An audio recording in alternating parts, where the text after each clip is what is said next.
Continuamos con la segunda parte de la unidad de metabolismo de carbohidratos. Ahora vamos a continuar con el metabolismo de la glucosa, pero una vez que se formó piruvato, vamos a hablar de las condiciones anaeróbicas que generan formación de lactato a partir de piruvato, o sea, fermentación. Y comenzamos con esta imagen. Aquí vemos en la parte de arriba glucólisis. Arriba está la glucosa. Pasan las 10 reacciones que ya revisamos para formar 2 piruvatos a partir de una glucosa.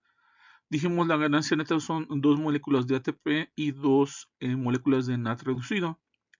El piruvato formado bajo la izquierda, en ausencia de oxígeno, se reduce y forma lactato o ácido láctico, y esto se cataliza por la enzima lactato deshidrogenasa, es la reacción que vemos abajo de izquierda a derecha. Esta enzima utiliza los 2 NADs reducidos que vienen de glucólisis y los oxida de nuevo, es decir, regenera NADs oxidados, y esto permite que esos NADs oxidados otra vez entren al paso número 6 de glucólisis y permitan que se obtengan esos 2 ATPs de ganancia en el citosol en ausencia de oxígeno. Aunque sean pocos ATPs de ganancia, esta formación de lactato o fermentación del piruvato permite que el ciclo continúe y esos 2 ATP se están produciendo en ausencia de oxígeno. Continuamos con la fermentación, es decir, condiciones anaeróbicas. En este caso vemos lo que pasa con la levadura, que es el único eucarionte unicelular. La levadura es capaz de producir alcohol a partir de piruvato a través de la fermentación, y vemos el proceso a continuación. En este esquema vemos cómo la glucosa en la parte de arriba entra glucólisis hacia la derecha, se producen los 2 ATPs de ganancia, se forman los 2 piruvatos. Ese fue el paso número 1, la glucólisis. A continuación el piruvato se descarboxila y forma acetaldehídos. El piruvato tiene 3 carbonos, el acetaldehído tiene 2 carbonos. Por lo tanto se liberan 2 moléculas de CO2 a partir de 2 piruvatos. Esto lo cataliza la enzima piruvato descarboxilasa, es el paso número 2. A continuación, el último paso, el acetaldehído, se reduce gracias al NAD reducido liberado en el paso número 6 de la glucólisis en la reacción 1. Esto es análogo a lo que vimos en el caso de la formación de lactato. Este NAD reducido, entonces, se oxida por la enzima alcohol deshidrogenasa en el paso número 3 para transformar el acetaldehído en etanol. Y esto permite oxidar de nuevo al NAD y que este NAD siga entrando a glucólisis y que se obtengan esos 2 ATPs de ganancia y que aunque sean pocos, esto se está generando en forma continua al encontrarse la célula en ausencia de oxígeno. Continuamos con el ciclo de Cori que se lleva a cabo entre tejido muscular a la derecha en la imagen e hígado a la izquierda. Bien, la glucosa, comenzamos con la glucosa en la parte de arriba que está en la sangre. Esta glucosa es captada por el músculo. Recordemos que aquí el transportador GLUT4, que es responsivo a insulina, es responsable de meter glucosa a los miocitos. La glucosa entonces se mete a la célula muscular, se fosforila y tiene 2 opciones. Una es formar glucógeno por la flecha que está arriba dentro del músculo hacia la izquierda. Esta vía se llama glucogénesis. Y una vez que el glucógeno se degrada, se hidroliza, esta vía se llama glucogenólisis. Otra vez regresa a glucosa 6-fosfato. Y esta glucosa 6-fosfato entra a glucólisis, esa flecha hacia abajo que permite formar los 2 piruvatos a partir de una glucosa. Y ya el piruvato en su mayoría tiene 2 opciones. Una es reducirse y formar lactato, ya lo vimos, la fermentación por la enzima lactato deshidrogenasa. Y esos lactatos, 2 formados a partir de una glucosa, salen a sangre. Y la otra opción que tiene el piruvato es aminarse por una reacción de transaminación.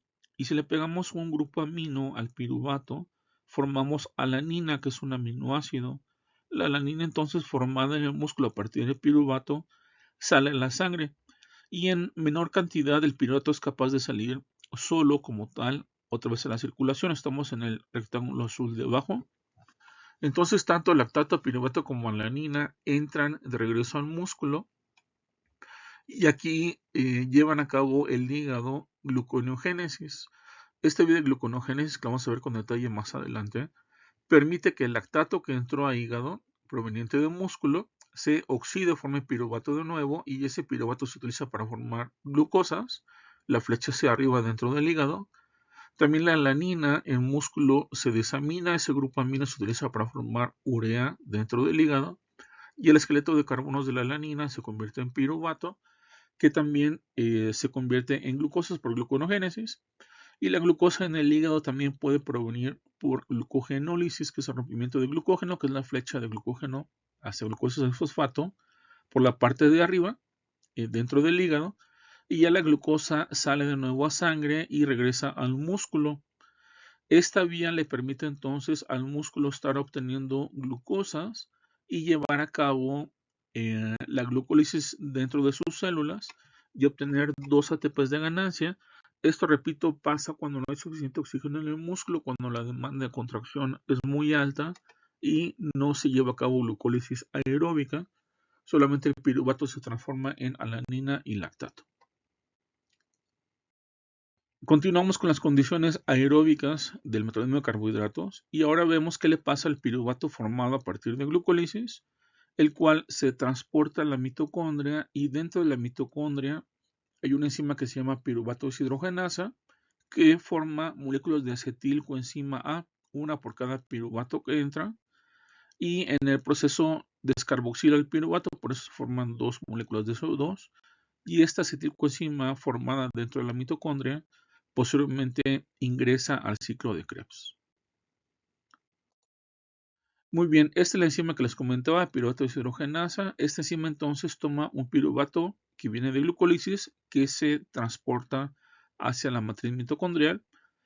Esta enzima está entonces en la matriz mitocondrial y tiene 3 subunidades. Está formada por 3 componentes que se llaman E1, E2 y E3. Entonces la piruvato deshidrogenasa toma el piruvato, toma una coenzima A y un NAD oxidado. Esos son los 3 substratos en la reacción que vemos del lado izquierdo de la imagen. La reacción procede hacia la derecha y entonces se forma un NAD reducido, una molécula de CO2 y una acetilcoenzima A. Estos son los 3 productos generados a partir de esos 3 substratos. Y en el centro vemos que esta enzima, que es un complejo multienzimático, posee grupos prostéticos que se llaman pirofosfato de tiamina o TPP, un ácido lipoico o lipoato y FAT oxidado, que son a su vez prostéticos de las unidades E1, E2 y E3 que forman parte de la enzima. En esta imagen vemos a esta enzima de piruvato deshidrogenasa trabajar. Comenzamos con el lado derecho de la imagen. Las esferas que están en rojo representan a la segunda subunidad, las que están en azul a la primera subunidad y las de verde a la tercera subunidad. De las 3 que dijimos conforman a la piruvato deshidrogenasa, llamadas A, B y C, azul, rojo y verde respectivamente. El primer paso es que el piruvato, que viene de glucólisis del citosol, entra a mitocondria y ahí se una a la unidad A, o la primera de las 3, y en este paso se descarboxila. Esta unidad posee pirofosfato de tiamina como prostético, eso ayuda a que se una el piruvato a la enzima. Una vez que esto pase, que sale una molécula de CO2, el grupo acetilo resultante se transfiere a la unidad número B, o la 2, que está en rojo. Esta subunidad toma una coenzima A reducida y se la pega al grupo acetilo y libera como producto una molécula de acetilcoenzima A, que es el producto principal de la reacción. Finalmente, la unidad número 3 o C, que está en verde, se encarga de restablecer a la enzima, de llevarla a su estado original, y para eso tiene que deshacerse de esos electrones que captó a partir del piruvato, o sea, tiene que oxidarse. Y para hacer esto reduce un NAD oxidado que entra. Este no es prostético, este viene de fuera. Este NAD entra y sale reducido, de forma tal que la enzima ya queda lista para otra reacción. Estas 3 subunidades de la PDH o piruvato deshidrogenasa se muestran en la imagen de la izquierda, en estas esferas azules. Y este proceso que vemos ahí es el mismo que les comenté para la imagen del lado derecho. Arriba a la izquierda vemos al piruvato que entra, se descarboxila y la primera subunidad que tiene una piruvato de tiamina como prostético lo transfiere a la segunda subunidad que sería la B o la E2 que a la derecha está en rojo y esta subunidad tiene ácido lipoico como prostético que es la molécula que recibe el grupo acetilo, posteriormente le pegan la coenzima A y se libera la acetilcoenzima A como producto. Y finalmente la subunidad E3 o C o verde, que es la que está abajo a la izquierda, se encarga de reducir a ese nado oxidado que entra y sale ya reducido, y esto permite que la enzima se regenere. Esta última subunidad, la 3, la tercera, posee un FAT como grupo prostético. Recuerden que el grupo prostético no entra ni sale de la enzima, está pegado en forma covalente a la misma. Lo que entra y sale son los sustratos y los productos que dijimos son 3 sustratos y 3 productos en la reacción. Muy bien, y aquí vemos cómo se regula esta enzima, la piruvato deshidrogenasa. Es una enzima muy importante en el metabolismo porque esto es la puerta de entrada para el ciclo de Krebs. Esta enzima permite unir entonces glucólisis con ciclo de Krebs. Vemos que hay unas enzimas que se llaman PDCas o piruvato deshidrogenasa sinasas, que están aquí en el rectángulo naranja. Estas enzimas fosforilan a la piruvato deshidrogenasa que está abajo en el óvalo azul y al fosforilarse esta enzima se inhibe. Entonces estas enzimas apagan a la PDH. Y vemos con las flechas verdes y las inhibiciones rojas qué procesos encienden y apagan a las sinasas que a su vez regulan a la PDH. Por ejemplo, la presencia de una dieta alta en azúcares enciende esta enzima a la PDK. Esta enzima, esta sinasa, entonces al encenderse, fosforila a la PDH, que es la que vimos trabajar en la imagen pasada, y la inhibe. Pero la insulina, por ejemplo, inhibe esa especie de patita roja, indica inhibición, que está arriba de la insulina. Entonces la insulina al inhibir a la PDK hace que ya no se fosforile la PDH que está abajo, por lo tanto la PDH que está en azul abajo permanece encendida y forma acetilcoenzima A para que esta acetilcoenzima A entre a Krebs o se utiliza para formar otros compuestos. Muy bien, llegamos a gluconogénesis. Se define así como aquellas vías que permiten formar glucosa o hidratos de carbono a partir de compuestos no glúcidos. Y en la imagen de la derecha vemos que estos compuestos no glúcidos, ya lo mencionamos, son lactato, piruvato. Esto comienza de abajo hacia arriba en la imagen. Y tenemos también aminoácidos. Los aminoácidos vienen en dos grandes grupos glucogénicos, o sea que pueden utilizarse para formar glucosa a través de gluconogénesis. Y el otro grupo de aminoácidos se llaman cetogénicos, o sea que se pueden utilizar para formar cuerpos cetónicos, que lo veremos de ellos en la siguiente subunidad, la de lípidos. Entonces, estos aminoácidos glucogénicos, el piruvato y el lactato, al igual que el glicerol que viene de los triglicéridos que están en los adipocitos, son combustibles para la gluconogénesis y esta vía comienza de abajo hacia arriba y vemos que finalmente se produce glucosa para formar otros tipos de azúcares derivados o almacenarse como glucógeno o, si esto es el hígado, exportarse hacia la sangre. La glucólisis se lleva a cabo tanto en hígado como en riñón. Es donde están las enzimas necesarias para catalizar esta vía. Y ya lo mencionamos, los sustratos principales son aminoácidos glucogénicos, lactato, o sea, pasando por piruvato y glicerol.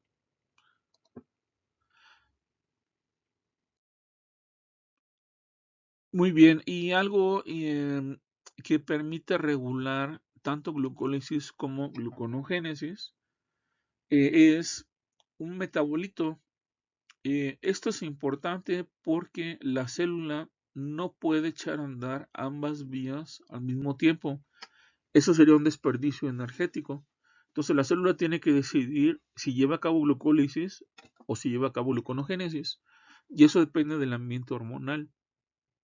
En el postprandio, cuando hay glucosa presente en la sangre después de la alimentación, la insulina aumenta y esto echa a andar glucólisis, que en la imagen la vemos de arriba hacia abajo, o sea, la fosforilación de la fructosa 6-fosfato para formar fructosa 1,6-bifosfato. Este lo vimos en glucólisis.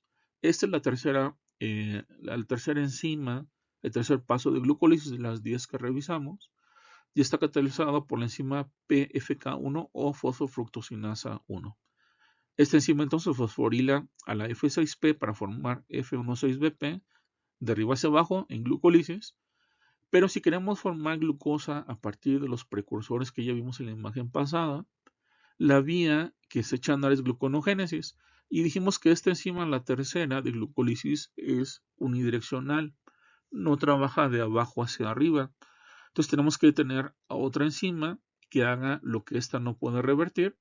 Y esa otra enzima se llama fructosa bifosfatasa 1, que está a la derecha, yendo de abajo hacia arriba. Esa enzima desfosforila al F16BP para formar F6P.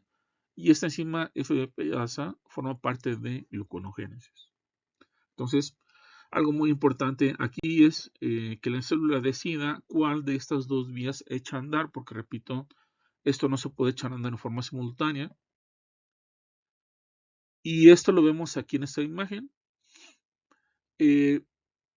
Vemos aquí como la fructosa 6-fosfato, que está aquí en la parte de arriba, se fosforila por el lado izquierdo de la imagen y bajamos a formar F16BP y sigue en glucólisis. Dijimos que este paso está catalizado en el lado izquierdo de la imagen, de arriba hacia abajo, por la PFK1. Y esta enzima PFK1 se enciende por un metabolito que se llama fructosa 2,6-bifosfato. Este es distinto a la de glucólisis. Entonces, la gluconogénesis se lleva a cabo de abajo hacia arriba, dijimos, pasando por el lado derecho, por la enzima FBPasa1 que mencionamos en la imagen pasada. Esa enzima entonces revierte lo que hace la PFK1 de arriba hacia abajo. Entonces la FBPasa por el lado derecho, de abajo hacia arriba, es la enzima de gluconogénesis, una enzima clave de gluconogénesis. Y vemos cómo este metabolito, fructosa 2,6-bifosfato, cuando está presente, enciende a la PFK1, o sea, enciende glucólisis, pero al mismo tiempo inhibe a la FBPasa1, o sea, inhibe gluconogénesis. Por lo tanto, cuando este metabolito está presente, se enciende glucólisis y se apaga gluconogénesis. Pero cuando la fructosa 2,6-bifosfato, la F26BP, no está presente, pasa lo contrario. Se apaga glucólisis y se enciende gluconogénesis porque no hay quien inhiba a la FBPasa1, por lo tanto de abajo hacia arriba tenemos gluconogénesis y al mismo tiempo no hay quien encienda a la PFK1, por lo tanto se cancela glucólisis.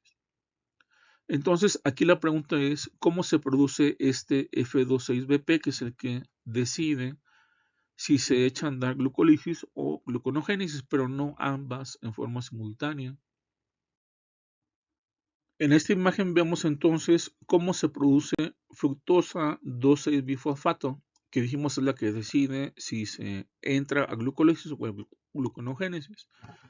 Bueno, y aquí la clave para entender cómo se forma este metabolito, que es el que decide qué vía se enciende, es entender que la enzima que lo produce es la misma que lo degrada. Y esa enzima que les digo tiene esas dos funciones. Es la misma enzima, pero tanto la produce como la degrada. Bueno, en la imagen vemos cómo esta enzima se enciende por insulina. Vamos a comenzar del lado izquierdo, de abajo hacia arriba. La insulina entonces hace que esta proteína que se llama fosfatasa, que es una enzima que quita fosfatos, las fosfatasas es su base, desfosforile a la enzima que está en azul. Y sucede que cuando está fosforilada la enzima, la mitad que se enciende es la que rompe a la fructosa 6-bifosfato. Entonces, si no hay insulina presente y la enzima está fosforilada, que es el escenario de abajo, estamos hablando de la enzima que está en azul, que les decía que tanto la produce como la rompe a la fructosa 6-bifosfato. Entonces, si no hay insulina presente, la enzima está fosforilada y al estar fosforilada se enciende la parte de la enzima, la mitad de la enzima, que rompe a la fructosa 2,6-bifosfato. Por lo tanto, este baja su concentración, que es lo que vemos abajo a la izquierda. Al bajar la concentración de fructosa 2,6-bifosfato, se inhibe glucólisis y se estimula gluconogénesis. Ya lo mencionamos.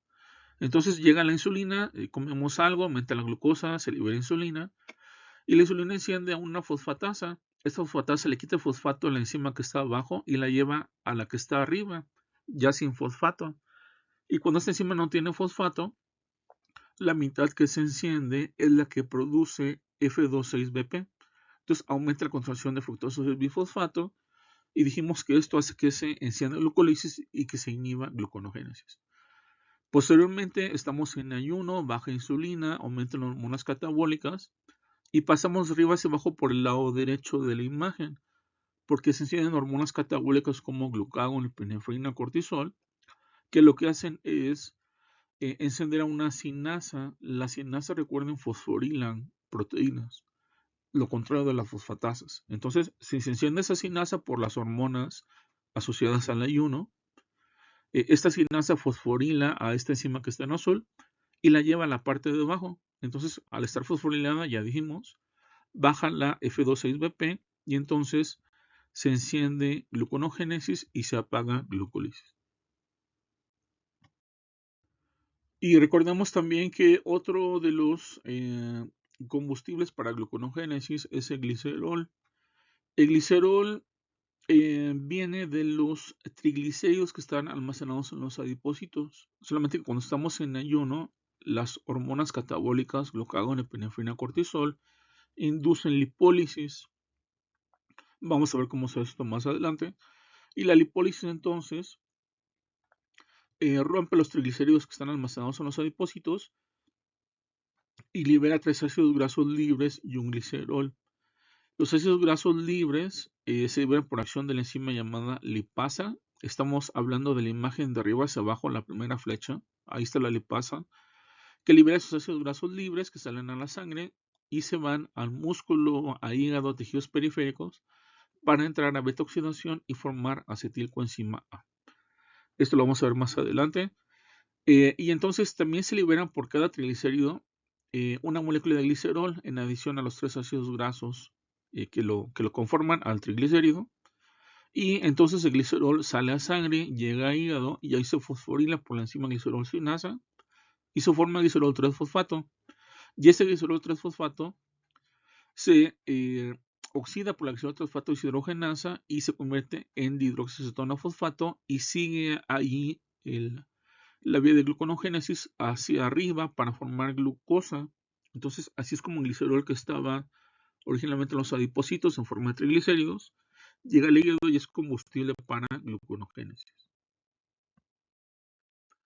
Y aquí vemos en esta imagen los aminoácidos glucogénicos que están en la tabla de la izquierda, pero están agrupados por la forma como entran al ciclo de Krebs para formar los precursores de la glucosa. Vamos a centrarnos en la imagen de la derecha. Comenzamos de arriba hacia abajo. Comenzamos con el lactato que está en la parte de arriba, en la derecha.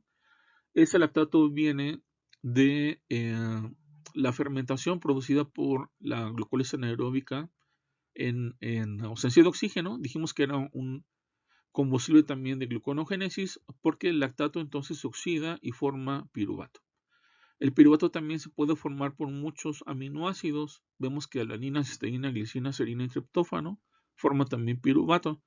El piruvato entonces se carboxila por una enzima que se llama piruvato carboxilasa y forma oxalacetato. Esto pasa en mitocondria, que es la flecha negra que está de arriba hacia abajo. El oxalacetato entonces se convierte en malato en una reacción inversa en el ciclo de Krebs y el malato sale al citosol y se convierte entonces por la enzima fosfonol piruvato carboxicinasa en fosfonol piruvato. Y esto permite pasar a la enzima piruvato sinasa de glucólisis, la décima, que dijimos que era irreversible. Entonces, esto se llama primer bypass de gluconogénesis. Y este fosfonol piruvato entonces que se forma a través de este oxalacetato malato, que viene del piruvato, entra ya a la vía inversa en glucólisis, o sea, gluconogénesis, para seguir ascendiendo y formar glucosa. Pero vemos en la imagen también que hay otros aminoácidos que forman estos componentes del ciclo de Krebs, que a su vez llegan a oxalacetato. Estoy hablando del círculo que está abajo. Esas flechas negras son parte del ciclo de Krebs. Y este oxalacetato ya vimos cómo a través del primer bypass, segundo, tercer bypass, que los vamos a ver a continuación, finalmente generan glucosa. Entonces, por esta razón estos aminoácidos se consideran glucogénicos. Y aquí vemos un esquema más completo acerca de la gluconogénesis. Recuerden, en esta imagen de arriba hacia abajo es glucólisis y de abajo hacia arriba es gluconogénesis. Las enzimas que están en rojo son las enzimas de glucólisis que dijimos son irreversibles, la 1, la 3 y la 10. Entonces, si queremos ir de abajo hacia arriba, tenemos que buscar otras opciones que permitan hacer lo que estas enzimas no quieren hacer en sentido contrario, no lo pueden hacer. Y esto se conoce como bypasses. Entonces tenemos el primer bypass contando de abajo hacia arriba. Entonces siempre de abajo hacia arriba, el primero que aparece es el bypass 1, luego el bypass 2, que es para la enzima número 3 de glucólisis, y finalmente el bypass 3, que es la enzima que permite revertir lo que no puede hacer la glucosinasa o la exocinasa. Muy bien. Aquí vemos estos bypasses. Esta imagen es la misma de la imagen pasada, solo que se muestran ya con más detalle los 3 bypasses que les comentaba. Entonces, empezamos de abajo hacia arriba. Abajo está la mitocondria y arriba está el citosol con la glucosa hasta el extremo superior. Comenzamos en la parte de abajo, dijimos, ahí está el ciclo de Krebs. Y entonces el oxalacetato que se forma a partir del piruvato, cuando se carboxila. Recuerden, el piruvato tiene 3 carbonos, el oxalacetato tiene 4 carbonos. Entonces, un carbono del CO2, como vemos en la piruvato carboxilasa abajo, se le pega para formar oxalacetato y este se transforma en malato. Ese malato entonces sale de la mitocondria citosol, veamos abajo el lado izquierdo, y ahí se convierte otra vez, se oxida, se convierte en oxalacetato. Esto pasa porque el oxalacetato no puede salir como tal, puede salir solamente en forma de malato. Entonces, sale como malato y en el citosol otra vez se transforma en oxalacetato. Entonces, en este punto, la enzima fosfonol piruvato carboxigenasa, ya la mencionamos, utiliza un GTP, descarboxila al oxalacetato y forma fosfonol piruvato. Y ya pasamos a la piruvatocinasa, que era la décima enzima que no puede tener función en sentido contrario, función inversa, solamente unidireccional. Y esto es el primer bypass. Noten también cómo esas bolitas azules representan aminoácidos que se convierten en piruvato en componentes de Krebs y que de esta forma se incorporan a gluconogénesis para formar fosfonol piruvato. Seguimos ascendiendo por las enzimas de glucólisis de abajo hacia arriba que sí son reversibles hasta llegar a la número 3, que es la PFK1. Dijimos entonces que aquí la fructosa 1,6-bifosfatasa es el segundo bypass porque permite revertir lo que hace la fosfofructosinasa. Entonces, de abajo hacia arriba por el lado izquierdo son las enzimas de gluconogénesis y por el lado derecho, de arriba hacia abajo, las de glucólisis. Entonces, la fructosa 1,6-bifosfatasa permite formar fructosa 1,6-fosfato a partir de fructosa 1,6-bifosfato, es decir, de fosforila este metabolito, y después esta F6P, fructosa 6-fosfato, se transforma en glucosa 6-fosfato.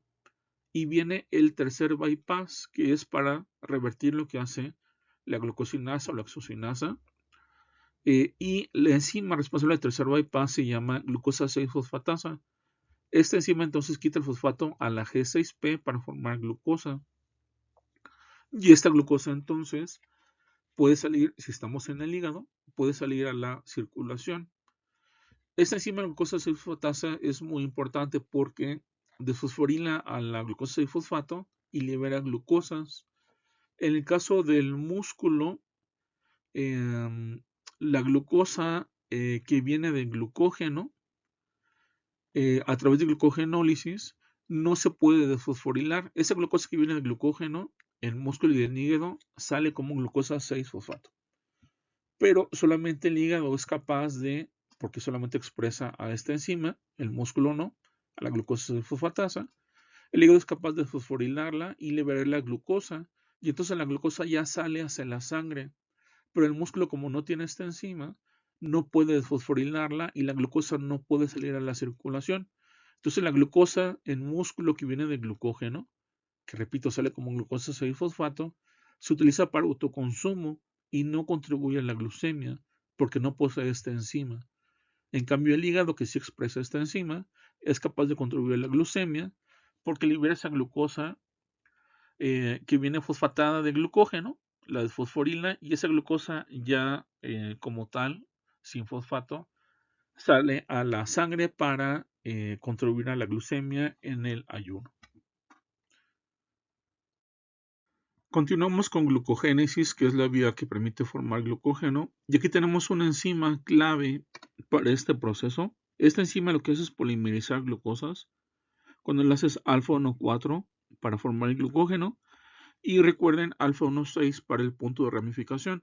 Entonces, esta enzima se llama glucógeno sintetasa y tiene dos actividades en una sola enzima, que es pegar glucosas y crear ramificaciones. Entonces, por eso la imagen se llama glucógeno sintetasa y enzima ramificadora, pero en realidad es una sola enzima. Vemos en el lado izquierdo de la imagen esa cadena de glucosas, que son esos circulitos blancos. Están unidos todos por enlace alfa 1,4 y en la ramificación alfa 1,6. Entonces la enzima glucógeno sintetasa pega esas glucosas que están en negro para diferenciarlas, son las nuevas. Pero una vez que la cadena crece lo suficiente, la misma enzima toma esas 6 glucosas de la cadena izquierda en la imagen del centro, las transfiere a una ramificación en la cadena del lado derecho, y entonces ya tenemos 3 extremos a partir de los cuales puede seguir creciendo la cadena de glucógeno. En esta imagen vemos el proceso de hidrólisis o rompimiento de glucógeno, lo cual se llama glucogenólisis. Y aquí vemos una enzima clave para este proceso que se llama glucógeno fosforilasa. Esta enzima es la responsable de ir rompiendo las glucosas, los enlaces alfa 1,4 para liberarlas. En la imagen vemos de arriba hacia abajo el glucógeno y esos hexágonos grises son las glucosas unidas por enlaces alfa 1,4. Entonces la enzima glucógeno fosforilasa va rompiendo de una por una estas glucosas y libera glucosas en forma de glucosa 1-fosfato. Posteriormente viene una segunda enzima que se llama enzima desramificadora. Esta enzima desramificadora es capaz de romper los enlaces alfa 1,6. Lo que hace la enzima es transferir esas glucosas que se acercan al enlace alfa 1,6, que están ahí en amarillo en la imagen, y las pega a la cadena principal de glucógeno, de forma tal que la fosforilasa pueda seguir cortando esas glucosas, y esta enzima de ramificadora rompe esa glucosa que era el punto de ramificación, que está aquí en color rosa, y la libera como glucosa. De esta forma, estas enzimas son las responsables de que las glucosas salgan, se liberen de glucógeno. En esta imagen vemos el proceso de regulación tanto de glucogénesis, visto de abajo hacia arriba por el lado izquierdo de la imagen, como de glucogenólisis, visto de arriba hacia abajo por el lado derecho de la imagen. Dijimos que la enzima responsable de glucogénesis se llama glucógeno sintetasa. Esta enzima entonces toma glucosas, empezamos de abajo hacia arriba. Esas glucosas primero se fosforilan por la enzima glucosinasa y la glucosa 6-fosfato entonces se transforma en glucosa 1-fosfato a través de la enzima fosfoglucomutasa. Esta glucosa 1-fosfato, gracias a la enzima pirofosforilasa, se transforma en uridindifosfato glucosa. Se le pega un uridindifosfato y este ya se utiliza como el sustrato que la glucógeno sintetasa en el lado izquierdo de la imagen va a tomar para polimerizar esas glucosas. También aquí participa la enzima ramificadora, ya la mencionamos, para crear esos enlaces alfa 1,6. Y este proceso de síntesis de glucógeno es inhibido por el AMP cíclico que está en el centro de la imagen. Este AMP cíclico se estimula por las enzimas catabólicas glucagonepinefrina, cortisol, de forma tal que estas enzimas, que son enzimas asociadas al ayuno, cuando los niveles de glucosa empiezan a bajar en sangre, se elevan estas enzimas, estas hormonas, y estas hormonas hacen que el AMP cíclico se produzca en la célula y este bloquee a la enzima glucógeno sintetasa. Por lo tanto, en ayuno se apaga glucogénesis por este mecanismo. Por el lado derecho vemos como la enzima glucógeno fosforilasa, que es la principal responsable del rompimiento de glucosas a partir del glucógeno, se enciende con el AMP cíclico. Por lo tanto, en ayuno, estas enzimas lo que hacen es aumentar el AMP cíclico, apagar glucogénesis y encender a la fosforilasa para que la glucogenólisis se eche a andar y de esta forma se liberen glucosas a partir del almacén de glucógeno. Por esta razón, estas hormonas liberadas en el ayuno ayudan a mantener la glucemia y evitan que los niveles de glucosa disminuyan demasiado durante el ayuno. La insulina, como vemos en la imagen, inhibe el AMP cíclico. Por lo tanto, en el postprandio, después de la alimentación, después de comer alimentos, se eleva insulina y esta insulina disminuye AMP cíclico y esta baja en este AMP cíclico hace que se encienda glucogénesis porque ya no se inhibe la glucogenosintetasa, pero al mismo tiempo que se apague glucogenólisis porque ya no hay quien encienda a la enzima glucógeno-fosforilasa. De esta forma, los principales responsables de encender una y otra vía son finalmente las hormonas asociadas al postprandio, insulina, y al ayuno, glucagonepinefrina, cortisol. Muy bien, dejamos de lado el glucógeno y vamos ahora a hablar del ciclo de Krebs, que es una parte clave del metabolismo, porque es el responsable de este ciclo de tomar acetilcoenzima producidos por la piruvato deshidrogenasa y oxidarla en forma consecutiva para formar NADs y FADs reducidos, que son los que van a llevar a esos electrones altamente energéticos a la cadena de transporte de electrones para que se produzcan ATPs. Lo vamos a ver eso un poquito más adelante. Vemos en la imagen al ciclo de Krebs, que está constituido por 8 enzimas distintas que actúan en forma consecutiva para formar oxalacetato, que es el producto final en el ciclo que está en la parte superior de la imagen. Este oxalacetato, entonces, que tiene 4 carbonos, se combina con una acetilcoenzima que viene de la PDH, y hablamos de esto, por la enzima citrato sintetasa, y se forma citrato que tiene 6 carbonos, 4 del oxalacetato y 2 de la acetilcoenzima A. Posteriormente viene la conitasa, que a través de esas dos reacciones forma isocitrato, que es un isómero del citrato. A continuación viene la tercera enzima, que es la isocitrato deshidrogenasa, que oxida al isocitrato, entonces libera el primer NAD reducido, y también descarboxila al isocitrato para formar alfa-cetoglutarato, que tiene 5 carbonos en la parte de abajo del ciclo. Entonces tenemos ya ahí el primer NAD reducido que se produce. A continuación viene otra enzima que es un complejo que se llama alfa-cetoglutarato deshidrogenasa, que libera el segundo NAD reducido. Lo descarboxila también y forma succinilcoenzima A, que tiene ahora 4 carbonos. A partir de aquí ya todos esos metabolitos tienen 4 carbonos hasta llegar al oxalacetato. A continuación viene una enzima llamada succinato-teosinasa que produce el primer y único ATP en el ciclo de Krebs a partir de la fosforilación de un ADP, y le quita la coenzima A, la succinilcoenzima A, y forma succinato. El succinato entonces se oxida por la enzima succinato deshidrogenasa, libera un FAT reducido y genera fumarato. El fumarato por la fumarasa, mediante una reacción de hidrólisis, forma malato, y el malato finalmente se oxida de nuevo por la enzima malato deshidrogenasa y produce el tercer NAD reducido en la vía y genera oxalacetato. De forma tal que tenemos 3 NADs reducidos y un FAT reducido, así como un ATP producido como ganancias en el ciclo de Krebs por cada acetilcoenzima A que se une a un oxalacetato. Muy bien, estos NADs y FAT reducidos, les comentaba, llevan estos electrones altamente energéticos a la cadena de transporte para que se bombeen protones hacia afuera de la mitocondria, al espacio intermembrana, entre la membrana interna y la externa.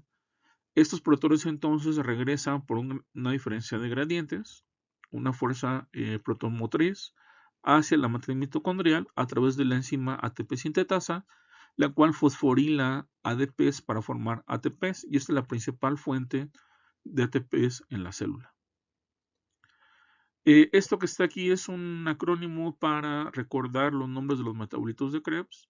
La letra inicial de cada palabra corresponde a la letra asociada al metabolito. Es una forma de recordar mejor a este ciclo. Y recuerden, tenemos entonces 3 NADs y un FAT. Entonces tenemos 4 deshidrogenasas de las 8 enzimas que forman el ciclo de Krebs. 4 son deshidrogenasas, que son las que producen a esos compuestos reducidos. Muy bien, continuamos. Aquí vemos el proceso de regulación del ciclo de Krebs. Ya vimos con más detalle cada uno de los pasos. Y aquí vemos cómo se regula el ciclo de Krebs. El ciclo de Krebs en la célula nunca se puede detener. Se hace más lento, se hace más rápido, pero no se detiene por completo, porque de esto depende la formación de ATPs en la célula. Entonces tenemos condiciones que lo hacen más lento, más rápido. Las flechas que están en verde lo aceleran y las que están en rojo lo inhiben. Por ejemplo, si tenemos ya demasiado ATP en la célula y no se está utilizando, el ATP junto con el NAT reducido que se está acumulando inhibe, para empezar, la formación de acetilcoenzima en la parte de arriba, y también inhibe a la citrato sintetasa, la primera enzima de Krebs. De hecho, también el propio citrato, que es producto de la enzima, cuando se acumula, inhibe a la enzima que lo forma. Y también se inhibe a la succinatoteosinasa en la parte un poco más adelante en Krebs, para hacer más lento este ciclo cuando hay un exceso de ATPs y de NAT reducido. De esa forma se regula el ciclo. Y tenemos como resumen final en la vía la producción de energía. Dijimos que en glucólisis, en esta tabla, se formaban 2 ATPs de ganancia y 2 NATs reducidos, que se traducen en 4 o 6 ATPs en total. Esos NATs reducidos, recuerden, se traducen en ATPs porque llevan esos electrones a la cadena de transporte de electrones para que la ATP sintetasa genere esos ATPs. Y tenemos también los 2 NATs reducidos productos de la PDH, que se traducen en 6 ATPs. Recuerden que aquí el equivalente es 3 moléculas de ATP por un NAT reducido. Por esa razón, 2 NATs reducidos forman 6 ATPs. Y dentro del ciclo de Krebs, por cada 2 acetilcoenzima que entran, ¿por qué 2? Porque vienen de una sola glucosa. Se producen entonces 2 GTPs o ATPs, es indistinto aquí en la vía. Se producen 6 NATs reducidos, dijimos que eran 3, pero lo estamos multiplicando por 2. Entonces, eso genera 18 ATPs. Y finalmente 2 FAT reducidos, uno por cada acetilcoenzima que entró al ciclo. Y eso genera 4 ATPs. El FAT reducido genera solamente 1.5 o 2 ATPs por cada FAT reducido. En este caso, 2 FAT reducidos generan 4 ATPs. La suma total es de 36-38 ATPs por cada glucosa que se oxida por completo desde glucólisis hasta el ciclo de Krebs. Muy bien, y este es un resumen de la vía que estamos hablando, lo que mencionamos. Arriba está glucólisis, dijimos 2 ATPs de ganancia que están ahí en rojo, 2 son reducidos.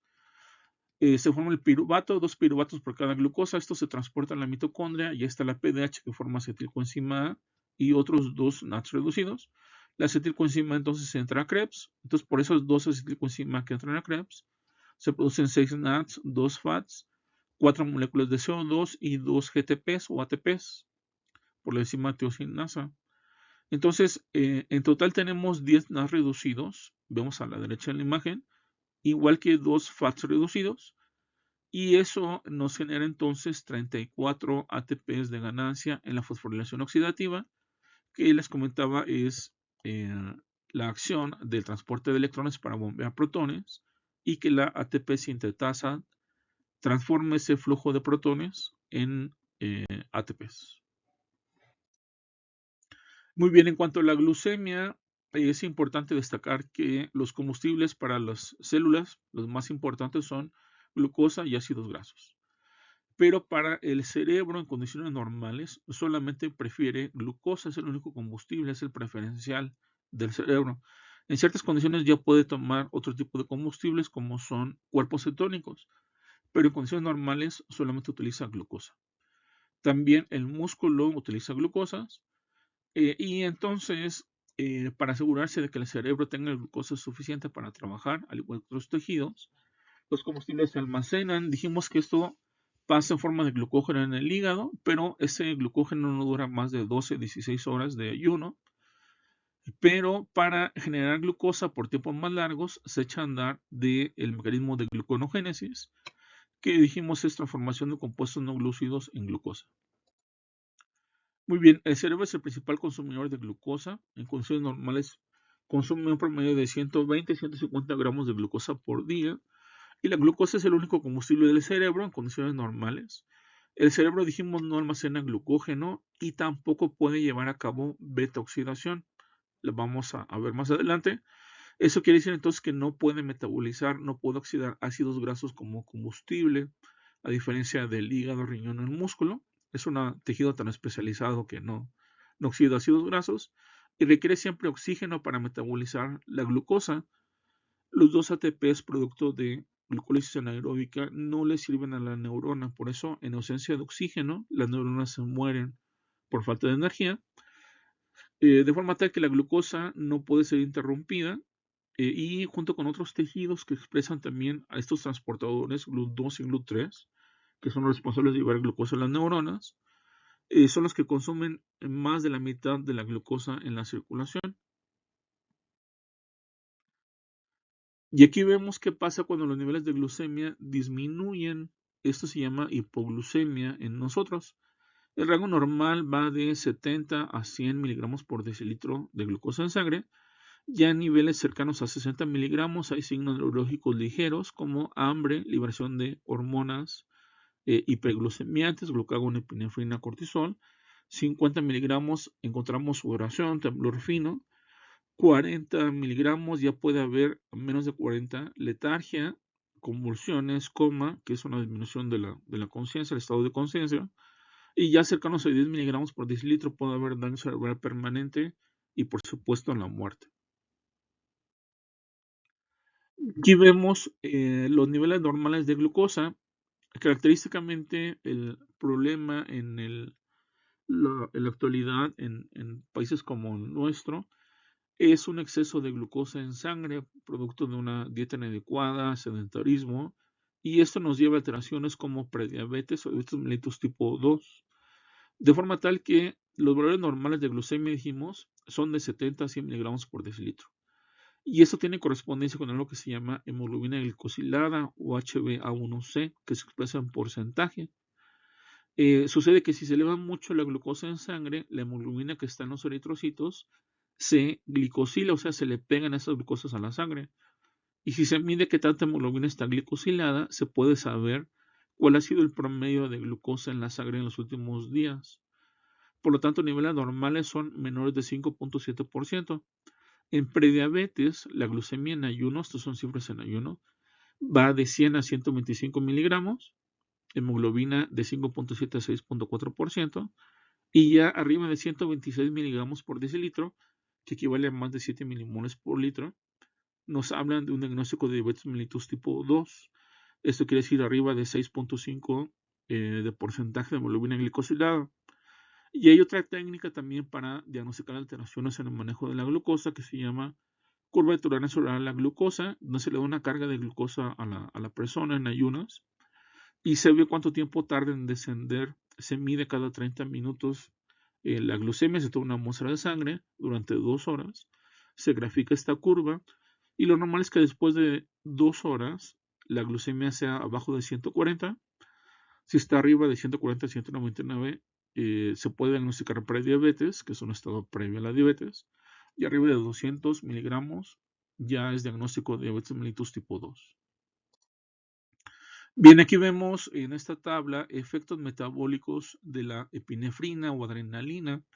esta hormona nos prepara para la acción. Entonces, esta hormona, la adrenalina epinefrina, lo que hace es aumentar frecuencia cardíaca, presión arterial y ejerce un efecto broncodilatador. Esto quiere decir que dilata los bronquios, las vías respiratorias, y esto permite en conjunto estos tres procesos incrementar la entrega de oxígeno a los tejidos, principalmente el músculo, para la acción de corre o pelea.